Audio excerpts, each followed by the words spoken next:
종료주일 또 고난주일이라 할 수 있는 우리 고난주일을 저희들이 이렇게 보내게 됐습니다. 참 마음이 아프고 또 여러 가지 만감이 교차하게 되어지는 안타까운 시간인데, 여러분, 우리가 어느 자리 어느 곳 어떠한 환경 속에 놓여 있다 할지라도 우리는 변함없이, 그리고 흔들림 없이 우리 자신을 점검해 볼 수 있는 위대한 신앙의 것, 그것이 바로 십자가와 예수 그리스도다. 할렐루야.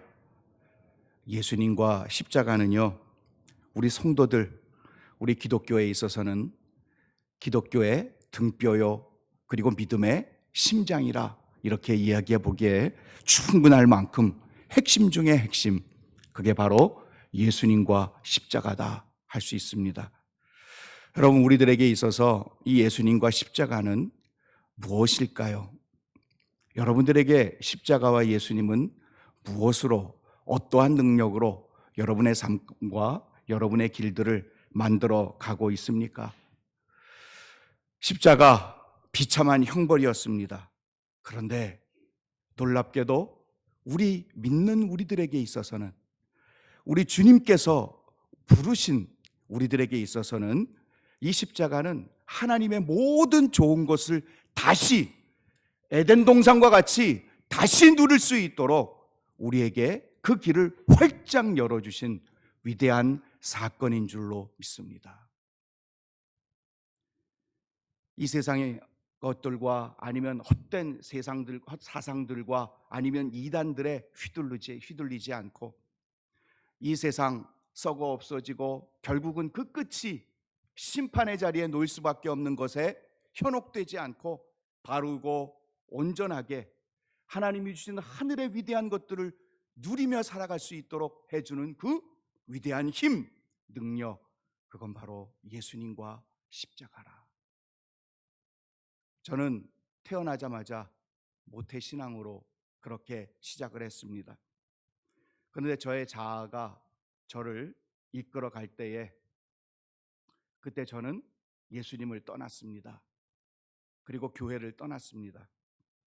예수님을 외면했습니다. 교회를 외면했습니다. 아니, 안 믿어졌습니다. 제대로 가르쳐주는 사람도 없었지만 솔직히 예수님과 십자가 그렇게 크게 궁금해하지도 않았습니다. 그런데 23살 하나님께서 하나님의 때에 저에게 찾아오셨고, 그리고는 회심하게 되었고 주님 앞에 섰습니다. 그때 제일 먼저 믿어진 게 뭐냐? 예수님이 나의 구세주라는 사실입니다. 예수님이 나를 사랑하셔서, 하나님이 그 예수 그리스도를 보내셔서 죽게 하셨다는 사실이 제일 먼저 믿어졌습니다. 십자가가 믿어졌습니다. 그 십자가가 믿어지기 위해 제가 집요하게 노력하거나 연구하고 공부한 것이 아니었습니다. 그냥 믿어졌습니다. 십자가를 믿게 해달라고 기도한 것도 아니었는데 믿어졌습니다. 어느 한순간 믿어지게 되었고 순복하게 되었습니다. 그리고는 그 이후로 그동안 제가 모태신앙으로부터 자라면서 배우고 익히고 깨닫고, 그리고 누군가에게 또 설명해 줄 수 있는 수많은 성경의 사건들과 이야기들과 그리고 성경의 내용들이 이제는 경험되기 시작했습니다. 제 가슴으로 경험되어지기 시작했다는 것이죠. 시편 53편은 한동안 많이 붙들고 울고 제 자신을 돌아보고, 그리고 믿음을 추스리고 멀리 주님과 멀어졌던 모습들을 다시 원점으로 되돌리며 바른 길을 걸어갈 수 있도록 이끌어 주었던 참 신앙의, 어찌 보면 예수 그리스도와 십자가의 앞에 나 자신을 세우는 데 있어서 요약판이라 이렇게 얘기해 볼 수 있는 것이 바로 시편 53편이라고 믿어집니다. 저의 강팍해진 심령과 눈물을 잃어버린 철가슴 돌심장의 제 마음을 다시 흔들어 깨우는 영적인 확성기요, 그리고 제 자신을 다시 한번 주님 앞에 세워가는 나침판의 역할이 바로 시편 53편의 내용이라고 이야기해 볼 수 있을 것 같습니다. 오늘 1절을 보면 이렇게 말씀합니다. 우리가 전한 것을 누가 믿었느냐?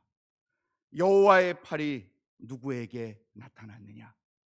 여기에서 전한 것, 이 전한 것은요, 다른 말로 원어로 좀 이렇게 풀어보면 들려진 것, 그것을 이야기합니다. 그러니까 우리가 들려준 것을 누가 믿었느냐라고 얘기하고 묻는 반어법입니다. 그러니까 우리가 들려준 것을 누가 믿었느냐, 몸이 안 믿었다는 것입니다. 반어법입니다. 이 반어법은요, 뭐 이렇게 예를 들 수 있습니다. 누가 이렇게 일을 하는데 아이고 잘한다 잘해 이렇게 얘기하면 그게 잘한다는 말이 아니죠. 못한다는 말입니다. 누군가가 이렇게 뭐 맛있는 거 이렇게 주는데 제가 이렇게 딱 받았는데 야, 참 많이도 준다. 많이 준다는 의미인가요? 작게 준다는 거지요. 바로 반어법이 바로 그런 역할을 해주는 것이 오늘 1절에 이 두 가지 질문의 내용이라고 이야기해 볼 수 있습니다. 그런데 누구에게 이러한 우리가 들려준 것을 누가 믿었느냐? 너희들 안 믿었다 이렇게 얘기하고 있느냐 하면 그 대상이 바로 이사야 시대의 하나님의 백성들이라는 것입니다. 1차 대상이 하나님의 백성들이요, 그리고 그 이전 사람들뿐만 아니라 이후에 모든 믿는 자들, 모든 신앙의 점검을 해야 할 모든 사람들에게 해주시는 메시지요, 질문이라고 이렇게 얘기해 볼 수 있지 않을까 여겨집니다. 사도 바울도 이 말씀을 가지고 와서 로마서 10장 16절에 복음을 믿지 않은 자신의 시대 사람들, 그들을 향하여 외치고 있는 로마서 10장 16절에도 동일한 내용들을 적고 있습니다. 여기서 전한 것, 그 전한 것이 뭘까? 바로 52장 앞까지 나오는 내용이고, 좀 더 구체적으로 얘기하면 13절, 52장 13절부터 전해지고, 그리고 2절부터 내용되어지는, 2절부터 선포되어지는 그 내용들을 누가 믿었느냐? 누가 믿을 수 있느냐? 이스라엘을 포함한 많은 사역자들이 끊임없이 전했고 전해왔고 전해지고, 그리고 그것이 앞으로도 계속 전해질 것인데 그 소식을 들어도 믿지 않는 사람들이 많을 것이라는 거지요. 그리스도 없이는 기독교가 없는 것, 여러분 우리 스스로를 점검해 봐야 할 필요가 있습니다. 예수 그리스도는 나에게 어떤 분인가? 우리가 무엇을 바라보고 그리고 우리의 삶을 어디에 맞추어야 하는지, 오늘 이 이사야서 53장과 성경 전체는 예수 그리스도와 십자가에 우리의 삶을 맞추어야 함을 가르쳐주고 계신다는 것입니다. 우리가 하늘에 보좌가 있는 하늘을 바라보고 십자가를 기준 삼아야 사물을 바르고 균형 있게 참되게 볼 수 있는 믿음의 사람들로 우리의 길을, 구원받은 이후에 우리의 삶을 제대로 살아갈 수 있다라고 그 기준점을 보여주고 알려주고 있는 것이지요. 정말 바르고 참되게 살아가는 것이 무엇인지 우리는 십자가와 예수님을 바라보며 그 시간을 견지해 나가야 할 줄로 분명하게 믿습니다.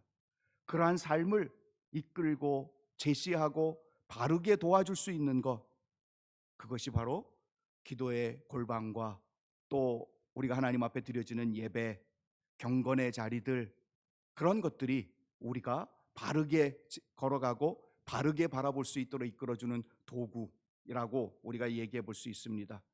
그러기에 우리는 그러한 여러 가지 마중물과 도구들로 우리는 십자가와 예수님을 바라봐야 합니다. 잘 바라보고 믿어야 합니다. 하나님 앞에 나와 제대로 된 것을 바라보고 제대로 된 것을 믿어야 되는데, 엉뚱한 것을 바라보고 엉뚱한 것에 우리의 믿음의 모습과 믿음의 무게를 둔다면 우리는 방황하게 되고 흔들리게 되고 떠내려갈 것이 뻔한 것이 성경을 통해서 우리에게 주시는 많은 교훈들임을 우리는 알 수 있습니다. 여러분, 뭘 봐야 합니까? 눈앞에 펼쳐진 수많은 불의와 악들, 지긋지긋한 편견들, 고집불통들, 자기를 사랑하고 돈을 사랑하고 힘과 권력을 의지하고 의뢰할 때, 그렇게 의뢰할 때 우리는 그래도 억울함과 분통 터지는 것을 조금이라도 위로받을 수 있는, 뭔가 해결해 줄 수 있는 현실, 그런 것들이 우리 마음에 들어오고 우리 눈에 들어옵니다. 그래야 힘이 있어야 돼. 그래야 아는 사람이 있어야 돼. 줄을 댈 수 있는 사람이 있어야 돼. 나에게 힘이 될 수 있는 사람들이 있어야 돼. 그래서 이렇게 붙들고 있는 거 아니야. 그것이 있으니까 그래도 위로도 받고, 그것이 없을 때 하나님이라도 있으니 다행이다 생각된다면 우리는 많이 멀어져 있는 것이지요. 성경의 많은 내용들은 핍박을 통하여 세상의 불공평과 여러 가지 아픔들과 이 세상에 나타나는 많은 수많은 모순들, 불의들, 그런 그거로부터 위험과 위기가 닥치게 되고 만나지게 되었을 때에 그런 아픔이 어떻게 흘러갈지 모르는 수많은 막힘의 상황 속에서 그때 성경은 우리들에게 수도 없이 말씀합니다. 십자가를 바라봐라. 예수 그리스도를 바라봐라. 할렐루야! 십자가를 바라보라고 합니다. 그 목표와 우리가 바라봐야 할 지점은 십자가입니다. 부지런히 십자가를 바라보고 듣고 묵상해야 하는 이유가 거기에 있습니다. 욕망은 우리에게 쉽게 들어옵니다. 우리 일상의 필요들은 금방 눈에 들어옵니다. 나의 눈물과 억울함, 열등감과 비교의식은 예민하게 우리 안에서 느껴지고 반응하게 되어지는데, 우리 주님의 십자가로 말미암아 예수님이 걸어가셨던 그 십자가로 말미암아 우리가 해결함을 받고 우리가 제대로 된 길을 걸어갈 수 있도록 만들어 주셨던 죄, 폐역, 육신의 일, 더러움, 악, 욕망, 탐심, 변하지 않는 돌심장, 하나님을 향한 차가움, 예배에 대한 지겨움, 이런 것들, 그런 것들이 우리에게 있어서 우리를 얼마나 해하게 하는지 가르쳐 주시고 깨닫게 해주시는 그 십자가 앞에서의 삶을 우리는 알고 누리고, 그 안에서 우리는 힘과 능력과 용기를 얻을 수 있는 위대한 십자가의 신앙, 그것이 우리의 것이 되어야 할 줄로 믿습니다. 신앙은 우리 인생의 한 귀퉁이에 불과한 것이 아닙니다. 전부입니다. 우리 눈에 하나님의 보좌와 십자가가 눈에 잘 보이지 않는 것, 그것이 우리에게서는 너무나도 안타깝고, 그것이 믿어지지 않는다면 우리는 다시 이사야서 53장 앞에 서야 합니다. 십자가 앞에 서야 합니다. 그래서 우리는 예배와 큐티와 골방 기도 훈련이 필요한 것입니다. 예수와 십자가 없이는 교회는 성도가 아니기 때문입니다. 오늘 1절에 또 하나의 질문을 볼 수 있습니다. 여호와의 팔이 누구에게 나타났느냐? 여기서의 팔, 그것은요, 힘, 능력, 권능, 이것을 의미합니다. 그러니까 하나님의 권능이 누구에게 나타났느냐 이렇게 묻는 것이죠. 안 나타났다는 것입니다. 여기에서 하나님의 권능, 이 말은 다시 좀 풀어보고 그리고 해석해 본다면 이렇게 얘기해 볼 수 있습니다. 구원에 있어서 여호와의 권능을 알아볼 사람이 누구냐, 이 말인 거예요. 구원에 있어서 여호와의 권능을 알아볼 사람이 누구냐? 하나님의 구원의 능력을 알아볼 사람이 없다, 이런 반어법입니다. 왜냐하면 세 가지 정도로 우리가 생각해 볼 수 있는데, 오늘 본문과 관련해서 한 가지는 우리가 고린도전서에서 배웠던 것처럼 세상의 지혜는 이해할 수도 없고 깨닫지도 못하기 때문에 이 구원의 능력을 알아볼 수가 없는 거지요. 그래서 십자가 앞에 서지 않고 십자가의 능력과 예수 그리스도가 누구인지를 제대로 볼 수 없는 것입니다. 두 번째로 하나님의 구원의 능력을 못 알아보는 이유는요, 흠모할 만한 아름다운 것이 없기 때문입니다. 2절에 그는 주 앞에서 자라나기를 연한 순 같고 마른 땅에서 나온 뿌리 같아서 고운 모양도 없고 풍채도 없은즉 우리가 보기에 흠모할 만한 아름다운 것이 없도다.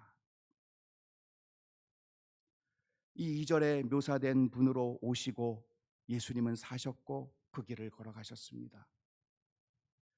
구원자 메시아 하나님 자신이셨는데 그런 영광과 구원을 입증할 어떤 것도 그분의 외모와 그분의 삶에는 나타나지 않았습니다. 그래서 나사렛에 무슨 선한 것이 나타나?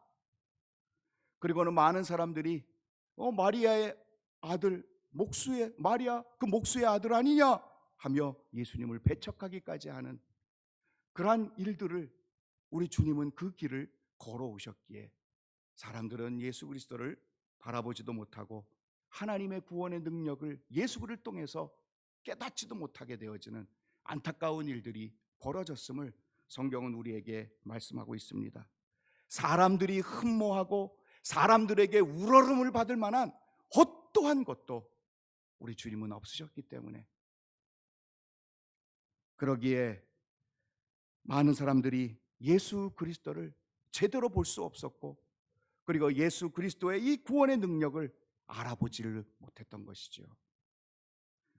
그분에게서 영광과 존귀와 그리고 너무나도 귀한 구원의 은총들을 발견할 수 있다면 그거는 기적입니다. 하나님의 은혜입니다. 할렐루야. 우리가 그것을 깨닫는다면 그것은 은혜이고 깨달음이고 기적이라고 믿어집니다. 여호와의 팔이 누구에게 나타났느냐?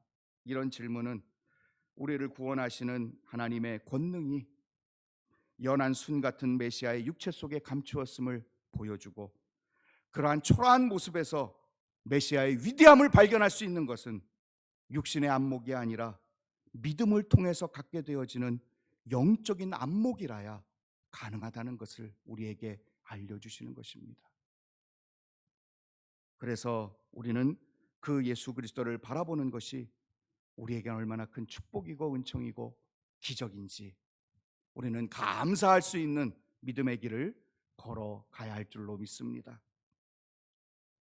예수 그리스도 이 하나님의 구원의 권능과 능력들을 알아볼 수가 없다라고 얘기하는 이 한탄의 메시지는 3절 때문입니다.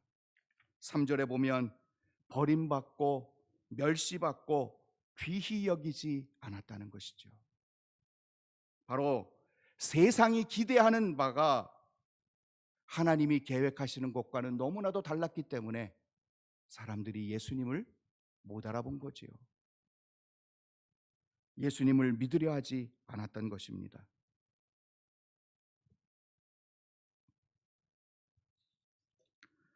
유대인들은 그리고 유대인들의 지도자들은 예수님을 거절했습니다. 그리고 십자가에 못을 박았습니다. 왜 그랬을까? 유대인들 우리가 너무나도 잘 아는 것처럼 그들은 정치적인 지도자를 기대했기 때문이었고 자기들이 원했던 지도자상이 있었고 자기들이 바랬던 리더의 모습과 메시아의 모습이 있었는데 그 모습에 충족되지 않았기 때문입니다. 오해했습니다. 고난받는 종은 전혀 기대하지 않았던 것이죠. 멸시받고 천대를 당하고 버림받고 귀히 여김을 받지 않은 메시아는 상상도 할 수 없었던 그 당시에 그들의 믿음이었기에 결국은 그들은 예수 그리스도를 십자가에 못 박게 되었던 것이죠.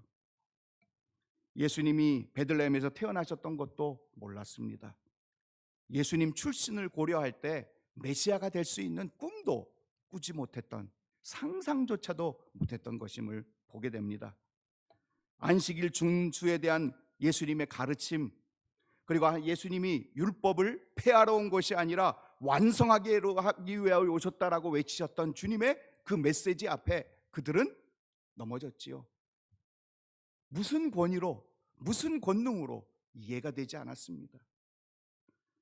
예수님을 가장 미워했던 주된 것들 중에 하나가 뭐냐 하면 그들의 완악함과 그리고 그들의 잘못된 가르침들을 끄집어내고 그리고 그들의 죄를 들추어내어 외식하는 것들을 지적하고 그들을 부끄럽게 했기 때문에 그것이 그들에게 있어서는 가시였고 올무였던 것이지요. 불편했지요. 유대인 지도자들은 사회 속에서 크게 대접을 받고 그렇게 지내며 살고 있었는데 예수님께서는 그 기득권에 찬물을 끼얹으셨던 모습으로 사셨기에 불편했던 것이지요. 가룟 유다는 예수님을 왜 팔았을까? 이제 많은 학자들이 가룟 유다는 열심당원 중에 한 사람이었다 이렇게 이야기하는 것에 주저함이 없습니다. 열심당은 로마의 폭정을 전복시키고 그리고 예루살렘에 하나님의 나라가 건설되는 것을 열렬히 꿈꾸고 그 일을 위하여 자신의 젊음과 자신의 모든 것을 투자하는 그런 사람들이 바로 열심당이었습니다. 아마 가룟 유다에게 돈주머니를 맡기신 예수님의 의도는 뭐 여러 가지가 있을 수 있겠지만 그가 열심이었기에 그리고 아주 정직하고 그런 모습들도 아마 가졌기에 그러지 않았었을까 생각해 볼 수 있습니다. 그런데 왜 가룟 유다가 이 열심으로 예수님을 따랐던 그가 예수님을 배반하게 되었을까? 그는 예수님을 따르면 로마 제국을 무너뜨릴 것이라고 확신하고 있었던 것 같습니다. 그리고는 예수님이 왕이 돼 통치하게 되면 하나의 나라의 고관 대작이나 아니면 뭔가 하나를 기대할 수 있었던 그런 왕으로 꿈꿨을지 모르겠습니다. 그래서 킹메이커로 역할을 좀 감당하면 자신에게 뭔가 능력과 미래가 나타날 수 있을 거라고 믿었을 것 같습니다. 그래서 예수님의 날 호산나 다윗의 자손이요 그러면서 많은 사람들이 환호했던 것을 바라봤을 때 굉장히 뿌듯하고 즐거웠을 겁니다. 야, 이제 거사의 날만 남았다 생각하며 그 시간들을 꿈꾸고 있었을지 모르겠습니다. 그런데 거사를 행하기는커녕 십자가에 죽는다. 그리고는 예수님이 십자가에 돌아가셨습니다. 자신의 꿈을 실현하려던 혁명가 가룟 유다에게는 청천벽력이었지요. 자기가 생각한 대로, 자기가 기대한 바대로 이루어지지 않았기 때문입니다. 실망과 분노에 찬 가룟 유다는 결국은 실패와 낭패감으로, 실망감과 낭패감으로 예수님에 대한 인식을 바꾸어 버렸고 결국 예수님을 넘기고만 그런 의도가 있었음을 많은 학자들이 얘기하는 것을 우리는 볼 수 있습니다. 세상이 기대하는 바와 하나님이 계획하신 것이 너무나 다르기에 세상과 사람들은 예수님을 믿으려 하지 않습니다. 은혜의 눈이 열리지 않으면 예수 믿는 것이 자신의 육신의 행복을 위하여 어떤 도움이 될지를 계산하게 됩니다. 예수님께서 우리의 육신의 행복만을 위해서 이 땅에 오셨다면 아마 베세다 광야에서 오병이어로 많은 무리를 먹이신 이후에 그 이적으로 인하여 임금 삼으려는 무리들 도망치듯 그렇게 떠나지는 않으셨을 것입니다. 자신들의 기대와 달랐기 때문이지요.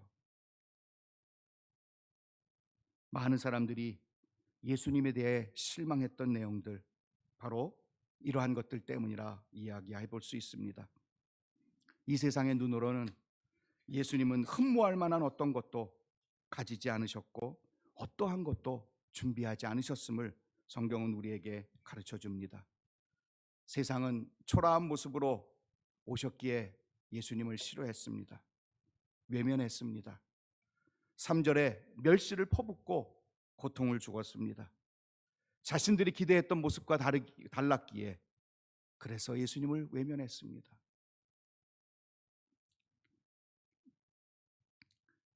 십자가에는 대결이 있습니다. 하나님과 죄, 이것의 치열함이 십자가에 있습니다. 하나님과 사탄, 이 세상과의 대결의 치열함이 십자가에 있습니다. 그래서 십자가의 메시지는 불편합니다. 십자가에는 가르침의 목적이 분명하게 드러나 있습니다.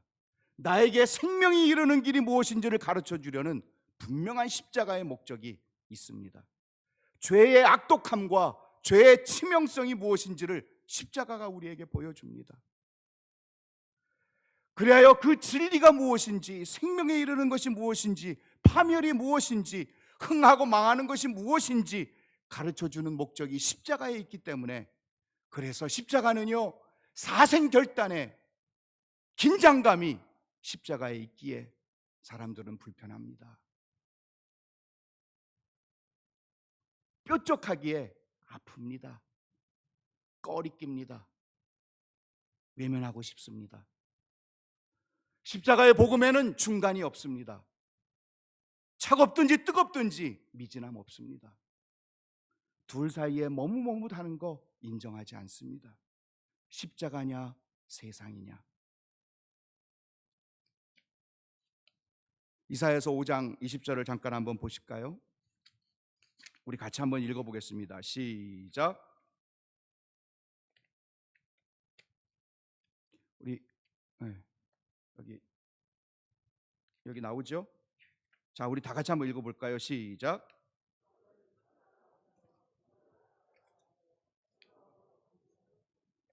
광명으로 흑암을 삼으며 쓴 것으로 단 것을 삼으며 단 것으로 쓴 것을 삼는 화 있을진저. 여러분, 분별이 안 되는 것입니다. 이사야 시대에 무엇이 수치스럽고 부끄러운 것인지, 무엇이 자랑해야 될 것인지, 무엇이 선한 것인지 분별이 안 되는 것입니다. 흑암으로 말미암아. 그런데 십자가는 선명하게 선이 무엇인지 악이 무엇인지, 생명이 무엇인지 사망이 무엇인지 가르쳐주는 것이기에 십자가는 선명하기에 많은 사람들이 꺼리낍니다. 불편해합니다. 예수님 당시의 사람들처럼 똑같 그렇습니다. 분별이 안 됩니다. 정말로 악하다고 여겨야 될 것들은 감싸고, 버려야 될 것들은 불편하다고, 그거 없으면 너무 힘겹고, 그리고 그거 없으면 재미가 없다라 생각하고 붙듭니다. 그러나 십자가는 그것을 분명하게 말씀하고 선명하게 얘기합니다. 세상은 예수님 없이도 아쉬운 것 없이 잘 살아갑니다.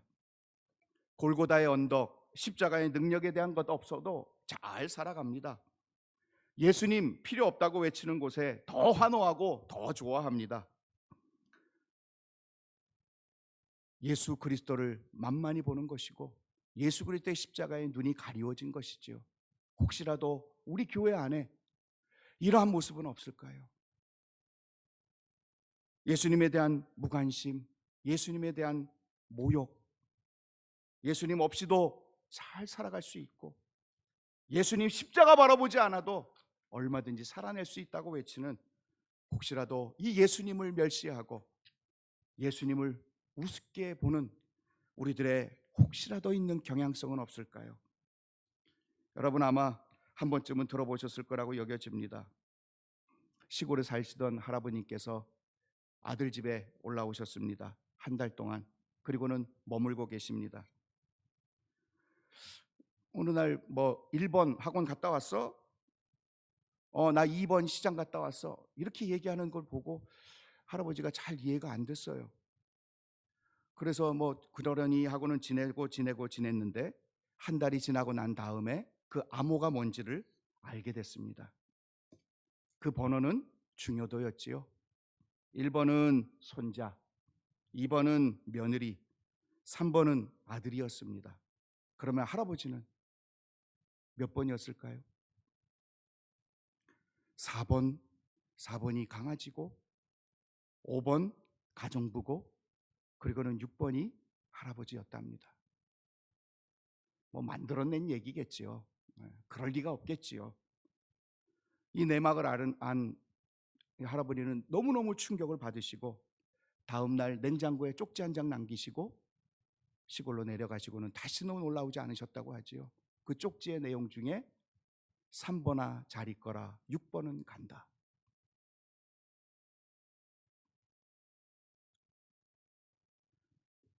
멸시지요. 막 보는 것이지요. 천대하는 것이요, 외면하는 것입니다. 여러분, 우리 주님은 우리의 삶에 몇 번이십니까?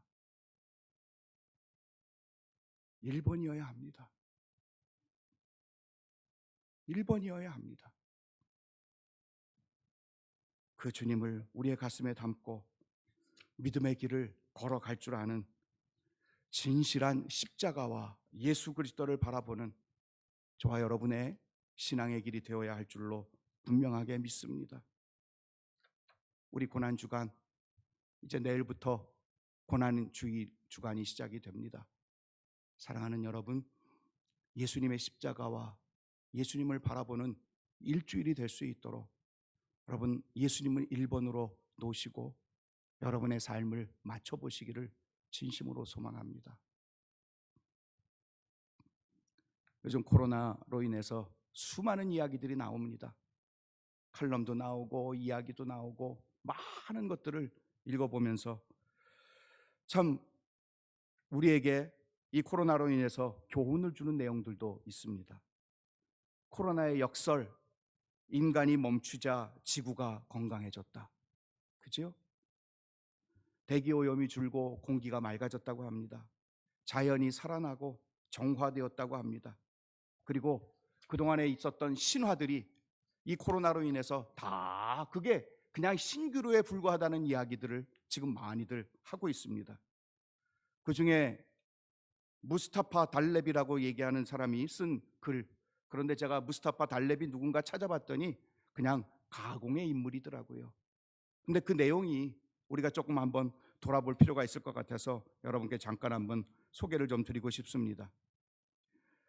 제목이 이렇습니다. 아무것도 아닌 코로나로 흔들리는 인류, 무너지는 사회. 그 하찮은 것에 의해 흔들리는 인류. 코로나 바이러스가 불리우는 작은 미생물이 지구를 흔들고 있다. 보이지 않는 어떤 것인가가 나타나서 법칙을 흔든다. 안착된 규칙들을 다르게 새롭게 재배치한다. 서강의 강국들이 시리아, 리비아, 예멘에서 얻어내지 못한 휴전, 전투 중지, 이런 것들이 이 조그만 바이러스로 인해서 해냈다. 지금 멈췄습니다. 기업들이 못 해내던 일들도 해냈다. 세금 낮추기, 면제, 투자, 서로 협력, 이런 것들이 지금 코로나로 인해서 어느 정도 되어가고 있는 것을 보게 된다는 것이죠. 순식간에 우리는 매연 공기오염이 줄었음을 깨닫게 되었고, 시간이 갑자기 생겨 뭘 할지 모르는 정도가 되었다. 부모들은 자신의 아이들에 대해 알아가기 시작했고, 왜? 같이 있는 시간들이 많아지니까. 아이들은 집에서 가족과 함께하는 시간에 대해 배우기 시작했고, 이 일은 이제 우리의 삶에 있어서 더 이상 우선이 아니고 여행 여가도 성공한 삶의 척도가 아님을 깨닫기 시작했다. 아무 소용이 없는 거예요, 바이러스로 인해서. 우리는 그 침묵 속에서 스스로 돌아보기 시작했으며, 약함과 연대성이라는 이야기와 가치에 대해서 이해하기 시작했다. 가난하거나 부자거나 모두 한 배에 타고 있음을, 시장의 모든 물건을 마음껏 살 수도 없고, 병원은 10,000원으로 들어차 있고 더 이상 돈으로도 해결되지 않는 문제들이 있음을 깨닫게 되었다. 코로나 바이러스 앞에서는 우리 모두 연약한 존재일 뿐이라는 것도 알게 되었다. 단 며칠만으로 세상에는 이전에는 실현 불가능해 보였던 모든 것들이 다시 재정리되어 가고 있다. 며칠이면 충분했다. 확신이 불확실로, 힘이 연약함으로, 권력이 연대감과 협조로 변하는데 인간은 그저 수마나 먼지일 뿐임을 깨닫는 것도 며칠이면 충분했다. 우리는 누구인가? 우리의 가치는 무엇인가? 이 코로나 바이러스 앞에 우리는 무엇을 할 수 있을까? 우리는 누구인지 무엇인지 질문해보자. 이 유행병이 주는 것들을 묵상해보고 살아있는 모든 것들을 사랑하자. 설득력 있는 내용들이 담겨 있지요. 여러분, 요즘 우리의 삶이 코로나에 다 맞춰 있습니다. 그렇죠? 코로나로 인해서 우리의 삶의 행동 반경이라든지 모든 활동들이 코로나 하나에 맞춰져 있습니다.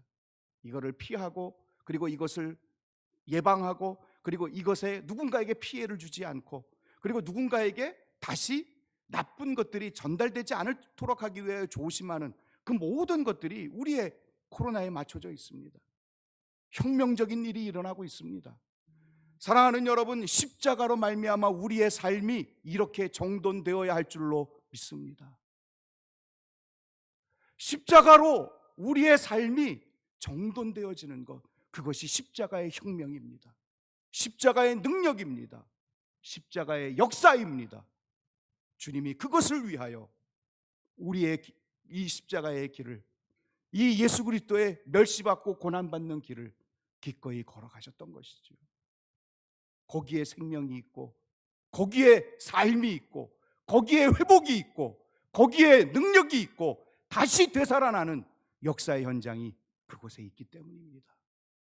사랑하는 여러분, 우리 주님 앞에 우리의 이 고난과 다음 주일 부활주의를 지키는데 우리의 이 길을 믿음으로 잘 만들어 갈 수 있는 저와 여러분의 이 고난 주간과 그리고 부활의 영광을 마음껏 주님께 올려드리는 일주일이 되기를, 십자가로 우리 자신을 점검해 보는 이 고난 주간이 되기를 주님의 이름으로 축원을 드립니다.